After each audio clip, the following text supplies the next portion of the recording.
host, Ryan Miller, and for the past 15 years, I've helped hundreds of people to raise millions of dollars for their funds and for their startups. If you're serious about raising money, launching your business, or taking your life to the next level, this show will give you the answers so that you too can enjoy your pursuit of making billions. Let's get into it.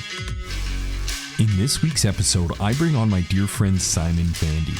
Simon is a former investment banking executive with over 26 years of experience in the industry, including shops like Deutsche Bank, JP Morgan, Bank of New York, HSBC, and more.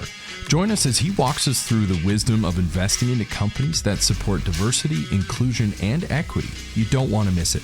Plus, Simon teaches us how to drive change, starting with yourself and expanding your movement forward so that you too will become a powerful leader of change in your pursuit of making billions.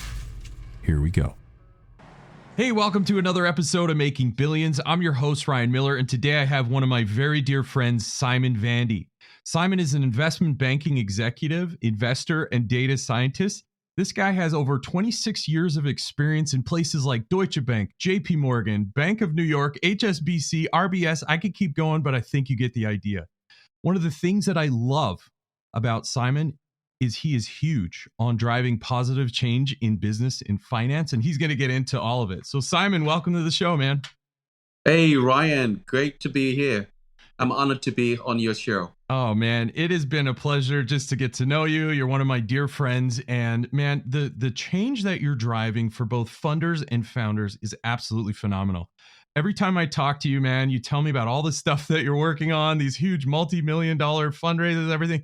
We're going to get into all of that. I mean, you are a dynamo, man. You are a beast in the finance industry. We're certainly very fortunate to have a man with your experience, but also your heart, your drive, and your values on this show. You perfectly represent the community, and I cannot wait to hear everything you have to say.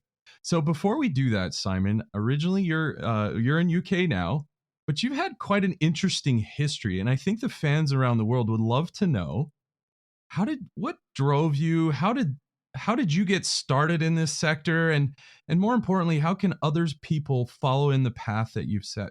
So maybe you can walk us through a little bit of where it all started for you, and then we can talk about all the cool stuff you're working on today. Okay, so Ryan, that's a big question, but I guess I need to travel back in time. Sure. So this is what I believe. I believe that every single person here on Earth has got something that's core to them, and it's the reason why they're here. Yeah. They're supposed to make an impact, and I often seeing it as us aspiring to inspire before we expire. Okay, so now awesome. When I look back, I think my ideals are really crafted from who my parents were. My dad was very much of a philanthropist, an educationist, and very much well-grounded in being able to change and give positive impact on the differentiation between white and black. Mm-hmm. He saw it more about diversity of thought process. And he thought the way to educate the West is really about African or African Americans. Is really going back to the nitty-gritty of the culture. So my dad was a diplomat and spearheaded a mission in order to educate Western cultures about African cultures, about African folklore, dance, history, and all that stuff. Yeah. And so he was very much from education from day one. Yeah. And so he instilled in us is that whatever you do, always remember you need to give back. And the reason why you need to give back, the reason why you are here today is because of what your ancestors did before you. Okay, so that's the thought process that got nurtured in my brain. Yeah. And also my mom was very much of a philanthropist. My mom, and I would say to date, has educated over 100 persons, whether it's through mentoring and sending them through university, etc. And she was a juggernaut for her time. Yeah. She's one of the very first women to venture into interior decorating within Africa. Yeah. She's of Afro-Lebanese heritage. Yes. And she became one of the most successful women of her time, and even to the point that she actually interior decorated of about 60 houses for diplomats for the Organization of African Unity. But whatever I did, it was all instilled in me that I had to be able to really spread out. And so in school, university, and in today's work life, everything I do is all about mentorship. It's all about what can I do to create positive perceptions in absolutely everything I do. And I think that's the core, the very much core of that sets the foundation of the businesses I do today. And in terms of my language, whether it's in finance, whether it's in compliance, it's all about creating a level playing field of diversity. Wow. And so that's absolutely incredible. And how fortunate you've been to see the example that your parents had set. Being a parent myself, I understand what that's like. You want to instill those good values. And so now that you've taken on those values and seen the generosity that your parents provided, but also we'll call them disruptors, cultural disruptors. That's a positive word in venture capital for sure. So now that you were instilled in this drive to mentor, support, help, educate, where did that go? This is young Simon. How did that instill you in the growth throughout your career? Okay, so going back from when I was young, I went to school, and whenever I came back home, whatever it is I learned, I would go to the local kids and I will teach them. Yeah. To ensure that they had a bit of grasp of what I did. But also what I did is I kind of went deeper into their own way of life, their own culture. And the reason why that is in order for you to impact change, you really need to understand, what I considered as differentiations. So you can't really appreciate what somebody really is expressing until you're actually part of that. So I spent a lot of time as I was young really trying to understand that. When I was in university as well, I was head of what was referred to as in school, I was head of what is referred to as a literary and debating society. Yeah. And these were a bunch of students who really kind of debated about changes in life, in commercial activity, economies, and in order to foster positive change. In university, I was also part of what was referred to as the Afro-Caribbean Society. Yeah. And again, parts of something that was it's all about positive change. And when I went to work, I was also a driving force in order to create diversity inclusion in the workplace. So for instance, when I worked at UBS Investment Bank, I ensured that a lot of minorities were employed in positions, because I knew that we had to be positive ambassadors, but also we needed to change the perception of what an investment bank is. Investment bank is not just about finance. It has sections with legal, marketing, branding, and so forth. And when I finished, and also when I moved to other places like Deutsche Bank, I helped started what was referred to as the Eye of a Dream program, which was about encouraging young students who were just entering into university to understand the life of working for an investment bank. So we had a 4-week program where the position in terms of different sections, whether it's trading, whether it's merger and acquisition, whether it's being a business analyst, financialist, they had to appreciate that. And they did extremely well, and that helped to change that perception. Wow. Okay. In the work and in my day life, I currently mentor, I would say maybe about 50 to 60 persons worldwide. Okay. Even my friends, I never found friends. Yes. I create mentorships. Okay. And I see mentorship as a two-way street. So I do have mentors who are 12 years of age, who are 18, 19, and they keep me grounded. Okay, so that, and the reason why that's important is that it helps me to understand what leveling is. Leveling, when we talk about diversity inclusion, whilst color or sexuality or gender or race is important, the biggest factor is diversity of thought process. Yes. Okay. And so that is one of the greatest movers. This is why sometimes when I look out there and I see what is happening around the world, I always think I can take up anger and be angry, or I can think about diversity of thought and say, look, times have changed. Now let's look forward and see how it can make a differentiation. And I've taken that into my work life in the fund that I'm creating. Yes. It focuses on diversity inclusion and financial inclusion. And it means that when we look at elements of collaboration, we look at elements of valuation modeling or an analysis, when we look at business model canvas, when we look at compliance, when we look at taxation, all these elements really take into consideration diversity inclusion. And it's so funny because we were doing research into this 10 years ago, and now we see diversity and financial inclusion part of this formula. But back then, most people just ignored it. So I think that just tells us that when we take a diversity of thought process, we can land at a solution which may seem disruptive at the time, 10 years ago. But when we look into the future now, we know that we were on the right path. And why? We consider diversity of thought process. That's absolutely right. And dude, I love this. I'm literally getting goosebumps. I'm so excited about the stuff you're talking about. Now, the thing that excites me the most, so lately, like ESG and diversity, equity, inclusion, those are kind of getting a bad rap, not because in concept it's bad, but the implementation was a little misguided for some people. And the reason why, what I love what you just said is because you're talking about the proper implementation. And a place where you and I connected on this is exactly what you said. I have a saying is neurodiversity is better than biodiversity.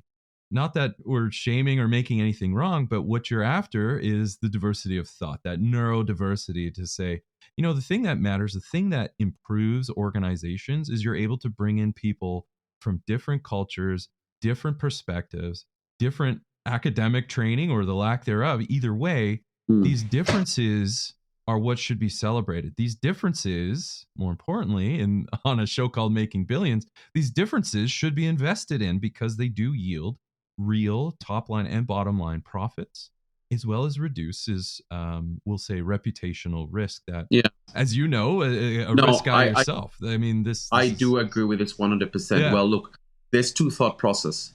We can either speak about decolonizing, and decolonizing the world, or decolonizing the economy, or decolonizing specific industry. Yeah. But when we focus on decolonizing, we're very much focused on the element of white and black, or Asian and that, and saying, let's remove factors of what colonization created. Yes. Okay. Now, as much as that is extremely important and a positive step forward, it really emphasizes on the color, on the culture. Now, flip that round, and now we have deconstructing the mindset. Yes.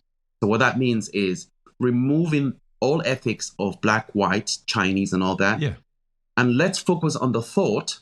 Yes. And how we need to deconstruct what we need to unlearn what we learned at work, unlearn what we learned in university, and focus on the mindset and say, what is it that we want to do? Yes. So then when we do that, we move from a society that is very much dependent on social factors, and we move to society whereby you become the driver of your own vision.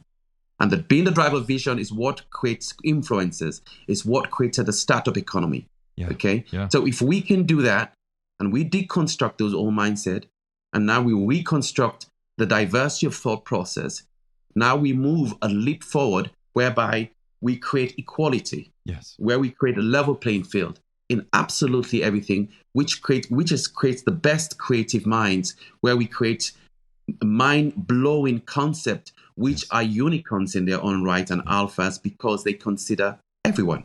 I love that. Yeah. And so here we are. And I hope our fans listening around the world are really listening to what Simon not only is saying and will say, but what he said, and really capture the spirit of what Simon's trying to talk about. See, what I heard, Simon, earlier is you said, when I started at a particular employer, I was involved in driving change to create that level playing field. And I hope there's people out there that understand that and can follow that example, is to say, hey, there's positive ways, even with where you're at now, you can get started. You don't need to be a big deal like Simon Vandi. There was one point that Simon Vandi was just Simon, right? You weren't the myth, the man, the legend you are today. You're just a guy trying to do his best to make your job, but more importantly, the world and community you live in, a more equitable place. And so I hope people are capturing this, not just, oh, that's what some big shot did. It's like, no, Simon was just a regular guy early in his career, but he was determined to drive change to make it equal for everybody. So I love that, and I love that precedent. I mean, keep carrying on, man. You're crushing it. So now that I'm just doting over you, so now that you've created that, you went on to, my understanding is you went on to create something called the Reach Society. I'm wondering if you could talk about that. Yeah. Okay. So Reach Society is very much I guess, very much focused on what we were discussing. So way back in 2010, and the UK government created something called the Windsor Fellowship, and it's a research program. Yep.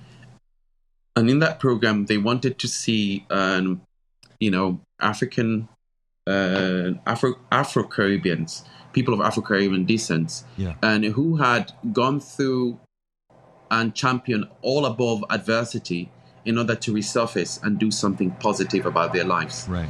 And I was lucky to be selected as one of those individuals. Cool. And out of 10,000 people, I think about 100 of us were selected. Wow. And this, as part of this initiative, we had to go and, to schools, to universities, to events, and really kind of create positive mentorship. Right. And the organization lasted about 2 years. And when it finished, myself and about 5 persons, which you can see in the website, decided to create what was the Reach Society. And it was to help to create positive mentorship for Black boys. Okay, so because of the huge amount of gun and knife crime, we thought that Black boys needed Black role models, Black male role models. Love okay, that. Yeah. And I mean, Black girls go through quite a lot, but unlike white men and white women, where white women really have, like serious problems in terms of getting what they want, is the opposite, right? So you normally find Black girls are much more successful than Black boys. Okay, so we wanted to create that positive mentorship, and we did. Yeah. So that initiative grew, and from 4 of us at that time to it's now about 10,000, I think maybe about 10 to 15,000 strong membership, and it's created such a positive mentorship, and that in I can't remember the date, it might have been 2018, and was awarded the MBE by the Queen of England. Wow. Okay, and now when that society, Reach Society, happens together, you now see, every single businesses who come to this event in order to help, Afro-Caribbean, so men, women, boys, girls, really move things positive. I had to detach myself from the organization after 2 years because I was posted to Germany. Yes. You understand? But I mean, my colleagues who are there are doing amazing work. Do you understand? And I feel that just tells you that if you want to see change, then you have to be the change you want to see. Wow. Right? So we can either complain about it or we can do something about it. And to be very simple, come on, even celebrities like Beyonce talk about it when they say, ladies, get into formation, right? So whoever you are, get into formation, do something about it, and be the change that you want to be. I love that. And, thank you. You and I are very aligned on a lot of our values and our view of the world. And, as you're telling me this story about the Reach Foundation, which isn't, I mean, you've done so many things, Ira. This is incredible. So here you are, you start out very simple ways, driving change in your employer, and you wanted to go bigger, and you did. And so you stood up, you were one of the 4 founding members, and then now it's grown into 15,000 strong and continuing to grow, winning recognition from the Queen of England. I mean, man, this is absolutely incredible. So now that you've gone big, you've created that, and you and I are joining each other on our mission to help alleviate, if not eliminate, suffering. And I love, in a true data scientist fashion, you followed the statistics, you saw that, and you said, I can do something about it, right? Too often we feel like, I'm just one person, I'm one guy, I'm one girl. What can I do? Well, if those of you who are listening to Simon, the answer is you can do a whole heck of a lot. You just need to get started and keep building, right? Progression beats perfection every time. So you progress the causes that you cared about, which is the true spirit of the entrepreneur. You move that forward, you grew that, but you didn't stop there. You kept going. So now that you built the Reach Society, where did it go from there? You mean myself or in your world? Yeah, like in I see. So career, my world was, I think the Reach Society was just cementing my thought process that anything you want to do can happen.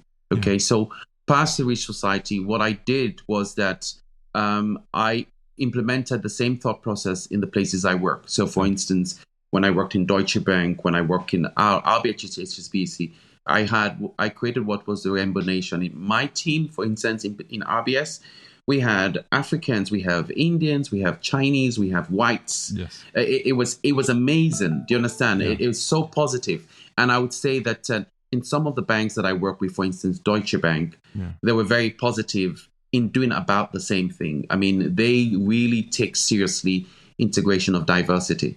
And then what I did from 2012 onwards to now, what I have been doing is really doing extensive research into, okay, how can I create positive change out there? Okay, so we see so many economies around the world, and we see startups or individuals who are constrained by local impediments, right? Yes. We see situations whereby the understanding of what it takes to actually invest in a company is really kind of, it's not so easy to understand. Right. Okay, and unfortunately, the VC market has not made that transparent enough for the main reason that they're very, very competitive, and if you don't really know what you're doing, you're not going to get to them. Right. For me, it's like, no, we need to change that process. We need to help startups, and in order to be able to understand what does it take to have that intention. So what does your valuation say about you? What does your team say about you? What does your prototype say about you? What does your marketing and rollout plan say about you? What does your various risks, whether it's compliance, regulatory, commercial, market fit, all that? How do you go about constructing and creating something positive? And for me to understand that, I had to do through the various startups that I've mentored, which is absolutely countless, to individuals who I mentored.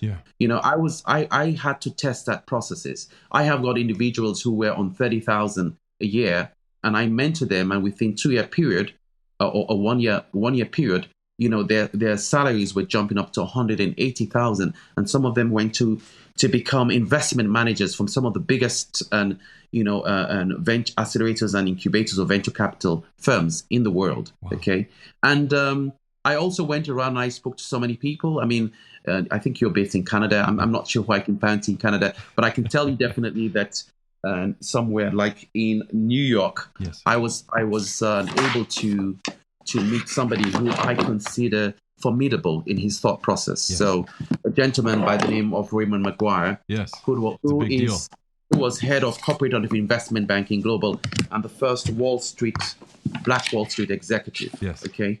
Sorry, apologies. I'm just going to connect my juice. Yeah, no, you're good. Just to go out of the way. Hold on a second about this. Sorry about this. Yeah, no problem. There you go. We're on. Yeah. So I met Raymond Maguire. Yeah. How did that affect you and your mission and your cause? Meeting Raymond Maguire. Well, what did that do for you? Sometimes when we see ourselves, it doesn't matter who we are, right up here, we have this phobia, like, I can't talk to this person. Yeah. He's not going to have the time of day. Yeah. But I can tell you one thing, everybody has a conscience, and everybody at some point in their life think about, what is my legacy? That's okay. Right. Yeah. And so when I meet people who I want them to be very impactful in my cause, I always draw them to the attention is about, what's your legacy? Yeah. Okay. So when I met Raymond Maguire, very highly intelligent guy, Harvard graduate, we met at the Harvard lounge. Yeah. And when he saw me the first time he was seeing me, he was like, who's the hell is this guy? Do you understand? Yeah. But after 5 minutes, I was very clear in terms of my thought process, and we spoke about legacy. Wow. And that guy opened up to me, and I saw a man who really was very much focused also on driving change and creating level playing field. So I managed also in this process to really notch up very powerful people, whether it's black or white, all supporters of diversity inclusion, who will become, astronomical play in making this happen. You understand? Yes. In helping my cause in making this forward. And so what I also did was, in the last 2 years, I have researched heavily and come up with this application which we're building that will support the fund that I'm raising. Yes. Okay, so the application focuses on diversity inclusion. Yeah. It will be the world's first regulated ecosystem. Okay, awesome. That really looks at level playing field using conduct of business, using specific type of regulations to monitor that. Yeah. We'll look at the business modeling canvas, valuations, we look at collaborations, we look at IP license, we look at portfolio management and digital management escrow. Okay. Yeah. And of course, we also have in that application people who support the cause, so diversity inclusion. And for me, diversity inclusion means equality among everybody and bringing the level to the right point. Yes. Okay. And we also have the fund, which we're growing. And we hope it's going to be $1 billion fund that will go towards supporting businesses of women, of ethnic minorities, of non-Ivy Leagues, but also supporting the businesses of our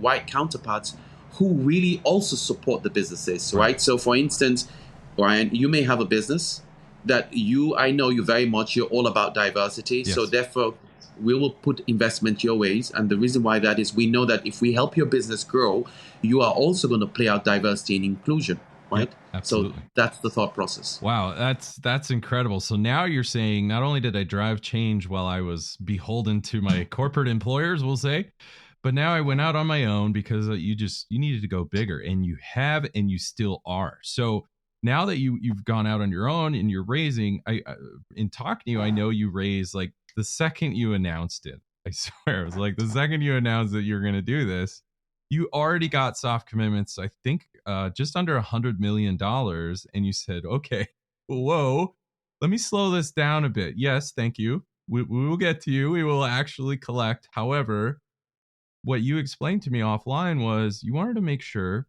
that you produced a strong foundation, a strong strategy, support structure, a little bit of that, what you alluded to. So talk maybe a little bit more about how your VC model, so you raised a bucket of money, and now how is that VC model going to move forward in helping your vision come to life? So you were 100% right. When I started the process of raising, I got soft commitment up to 70 million. Okay. And I started putting together my fund, but from the get-go, and within about a week or two, I did get 70 million in soft commitment. 2 weeks. But I had to halt it. Okay, I had to halt it. And I'll tell you why it was very fast for me to do. Yeah. So when you mention something that really supports in, hybrid applications or applications that border on the cusp of reg tech. So reg tech means regulatory technology. Yes. It's easy to raise. Now tell me, which industry right now in the world is not being substantially fined by the regulators? Every single one of them. Yeah. It doesn't matter whether it's a fintech application that has achieved unicorn status. That unicorn status starts to dip in year 2, year 3. Right. And the reason because it has not been developed with regulation in mind. Our VC focuses on developing RegTech and RegTech hybrids, which means that we safeguard first the investor, safeguard the consumer, and we also work in tandem with the regulator to ensure that they understand what businesses need to be regulated or deregulated, or where tax incentives need to be introduced in those businesses where they felt was not definitely viable for their economy. So we do that. Okay, so we are working with we'll get assurances. So therefore, raising money is far much more easier because it's something will just boom up, right? Yeah. But when I raised the 70 million, what happened is that I went back and I thought, wait 1 second, I'm using the wrong approach here. Okay. When I talk about diversity inclusion, that means diversity of thought. Yes. Okay, so we really need to do research. We need to really build the right model that makes sense. Yeah. Okay, and so this is the reason why we held back, and we are completely within our research mode. Yeah. Okay. Yeah. But also we are making sure that we build on our investor pipeline strategy. Yeah. We build in our supplier and our partnership pipeline strategy. We build in the deal origination that makes sense. Okay. And also we want to ensure that we take into consideration, the right mechanism or the right industries that could be the ones which are impacts that could impact the diversity inclusion far much more greater, because you won't find minorities and women in all industries, but you will find them in some, and those are the ones where they can make the biggest impact, Yeah, I love that. And so you mentioned something that I thought was fascinating in building this structure that you're talking about. You said that you're building a VC model that's focused also on joint innovations and developing the ecosystem that supports early stage funders. Just wondering if you could walk through a little bit of what that means. Okay, so for us is that a model which focuses on one group sets of people Yes. is a model that is destined to fail. Right. Okay, we believe that the model that works really is a model that focuses on growing the ecosystem. Okay, that fostered concerted and coordinated collaborations with the stakeholders of that ecosystem. So we're talking about startups, and startups could mean a portfolio company or fund manager. We're talking about accelerators and incubators. We're talking about large enterprises. We're talking about SMEs. We're talking about governments. We're talking about universities. And we're talking about research centers, etc. Okay, so if you see the models that we previously had, right? So we went from corporate ventures and in this model, so I'm just looking at my research notes. Yeah. Okay, so in the corporate ventures, we focus on de-risking the financial bets on research and development, and we do this through external investments out there, right? Okay. And then we moved to accelerator incubator. This was the objective of this was mostly focused on innovation and research and development, scouting for the next generation of innovation that can really create an impact in the market. And then we had joint innovations where we had large enterprises really kind of doing joint ventures. This one now is much more bigger. Okay, so ecosystem involves every single party, everybody contributing to what does it mean. Okay. And I think when you look at all the models now for application development within the ecosystem, they also want to do something very similar to this, but it's not being done the right way. Okay. I agree. Exactly. Here it's not being done the right way. Here it's richly bringing all parties together and identifying key bridge makers. Now, I see emerging fund managers as those bridge makers. Okay. Whereby they can help to connect the dots. Yes. And helping to connect the dot means that we need to look above and beyond. We need to look at compliance. We need to look at finance. We need to look at business. We need to look at data science. We need to look at blockchain, right? Yeah. And we need to see who are all the parties within this, and how can we make things far much more easier by creating our target operating model that helps to support these various areas. When we do that, then the solutions that come out of the fund management, or when I mean solutions, I'm talking about from our deal originations and into our thesis, will make sense because it'll be something that makes sense for the economy. So now all of a sudden we're creating applications which create reciprocity from one jurisdiction to the other. Right? Because we are moving towards a global economy, right? Right. So it makes absolutely 100% sense. Plus also safeguards we create the right market structure. We create the right transparency and conduct of business. We create investor protection, and we create a control framework that borders on cross-border regulation. Yeah. So I love that how, you didn't say it this way, but from what I'm hearing is really as investors, especially you and I in venture capital, but any private market investor and beyond, we are really on the cusp of investing in new businesses that will represent the new economy, at least according to our vision of the world. And so there is a new economy that's happening, climate tech, agri-tech, fintech. I mean, all just slap tech on the end of it and you'll juice your valuations. No, I'm kidding. But, we're on the cusp. And so we can help influence that positive change. And I want to be very clear for our fans that Simon Vandi is someone who's doing diversity, equity, and inclusion the right way. You notice how you always talk about, no, this is for all.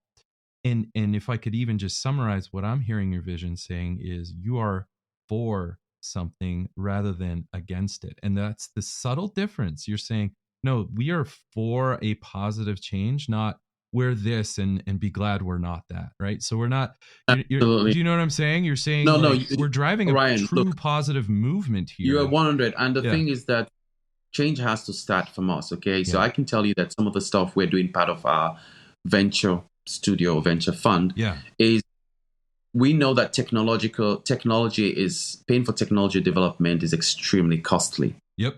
Okay. Yep. What we do is we work with the startups. Yes. And we find out exactly how much it takes to scale up, whether it's through development or through market fit or etc. Yeah. We will, our investment to them will be us actually providing the resources that we have, and we funding up to 70% of that. Right. So we provide the resources. Pretty good deal. We also help. What we also do is we draw them into a room where we have, industry experts who helps them to develop the architecture that makes sense. Yes.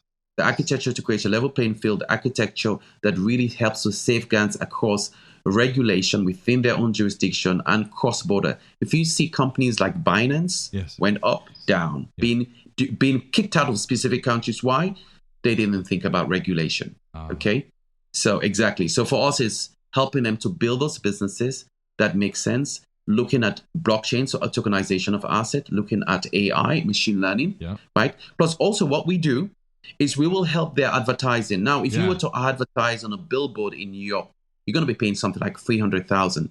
Through us and through our partnerships to help this, we will actually invest and reduce so they only pay about 10% or 20% of their advertising. So all of a sudden, you can have a startup in Times Square that they never ever dreamed of. And it doesn't matter where they are in the world. I love this so much. Yeah, exactly. We created partnerships where we have access to it's 300 screens worldwide. We also have advertising now through online. So, for instance, CNN online, we could have adverts there again, a fraction of the price. So we're doing absolutely everything we do and creating partnerships to really help to drive forward, to create that equality, right? So that we're not going with the old school model where people are really squeezing their throat. You understand? You understand, to create businesses. Wow. That's our thought. Yeah, I think you walked me through where you're like, Ryan, we can get some of our students in our program or our fund, we can get them in Times Square advertising for just a mild percentage of what it would normally cost. Absolutely. Actually, that reminds me. That's one of the things we're doing. We also believe that we need to nurture the thought process of diversity, inclusion, but mentorship and non-alignment. So one of the things we're currently doing is that we're putting another program where we go and we are funding 1,500 students across Africa and India.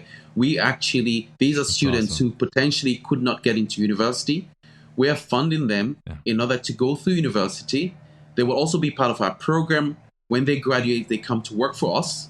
Okay. And while they work for us, they're advancing their thought process in working with startups all around the world.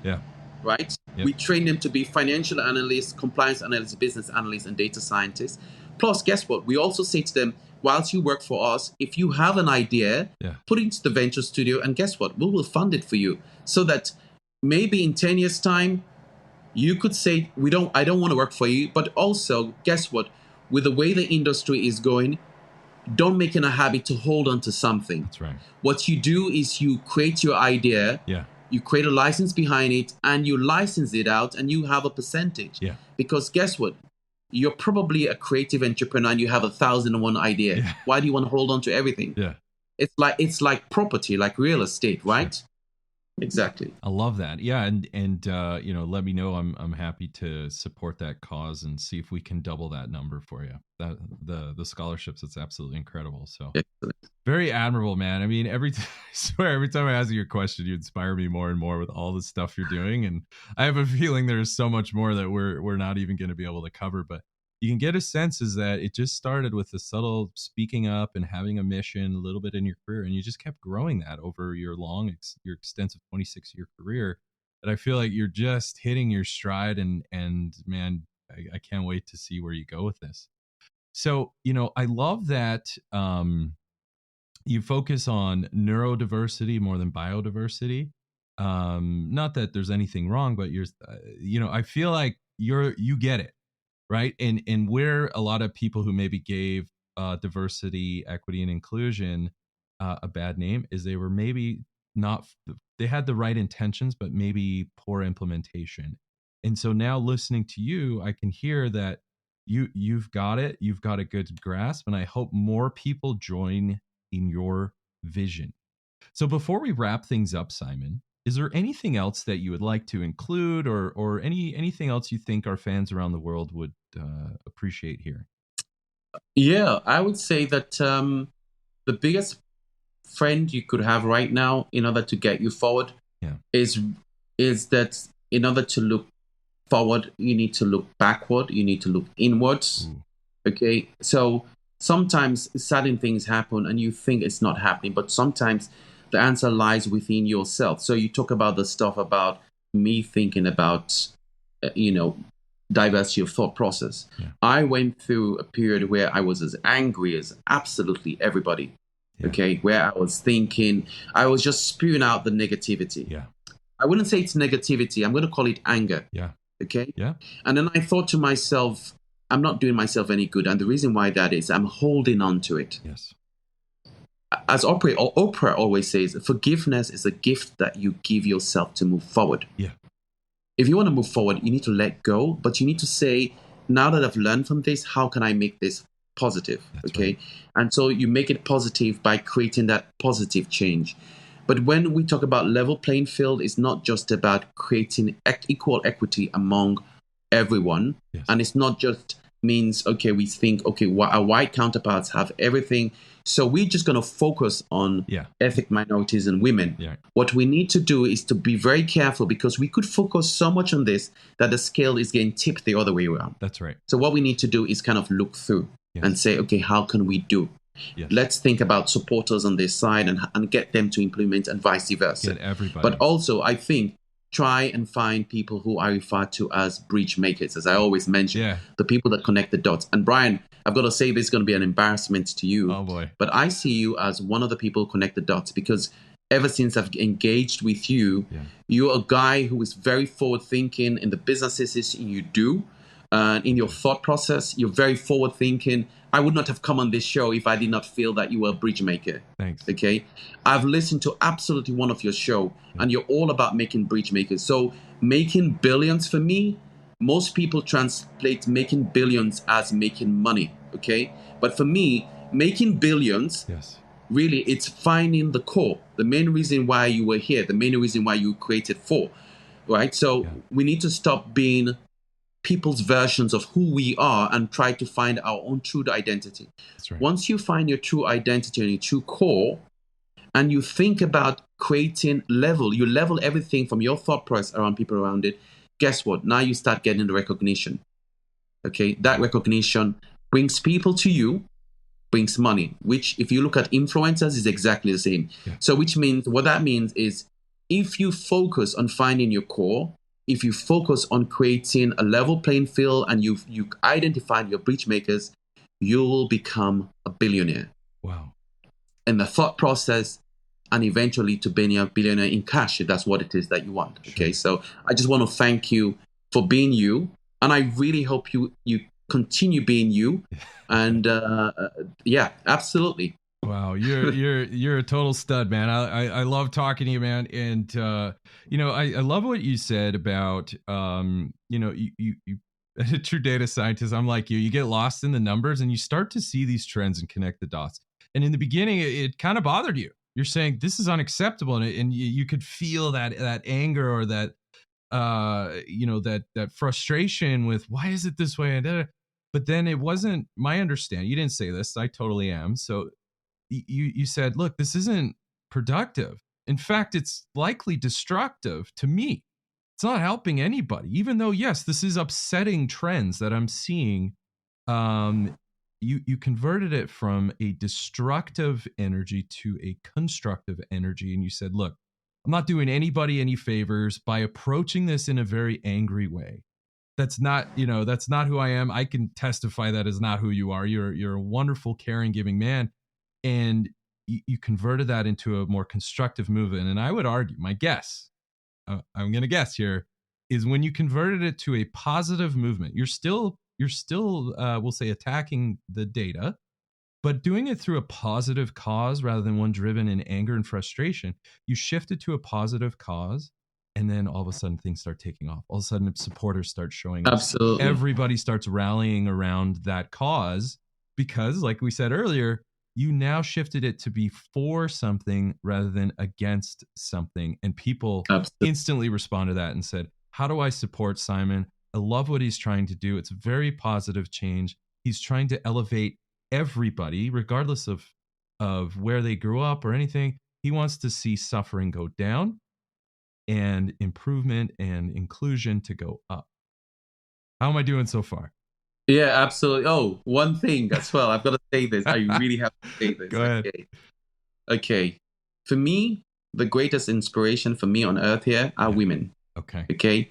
Women are the original startups. Right. Our parents, our mothers and sisters, we're multitasking. We're doing the disruptive business way before anybody. So I just wanted to say that, and that's my support, to women. All right. Well, I have got strong women in my family. Yes. My mom, my sister, who are the greatest inspiration in my life. And I'm sure it's exactly the same to you. And I look forward to a time where women can command exactly the same as men, whether it's in the office space and whether it's in the salary space. I just wanted to say that. Yes, I love that.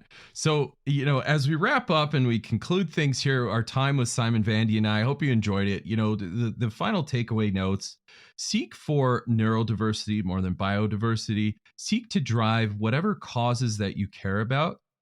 Do it in an actual caring manner. Driving these things and bringing people up with you is the billionaire discipline, in my opinion. You do these things and you too will be well on your way in your pursuit of making billions.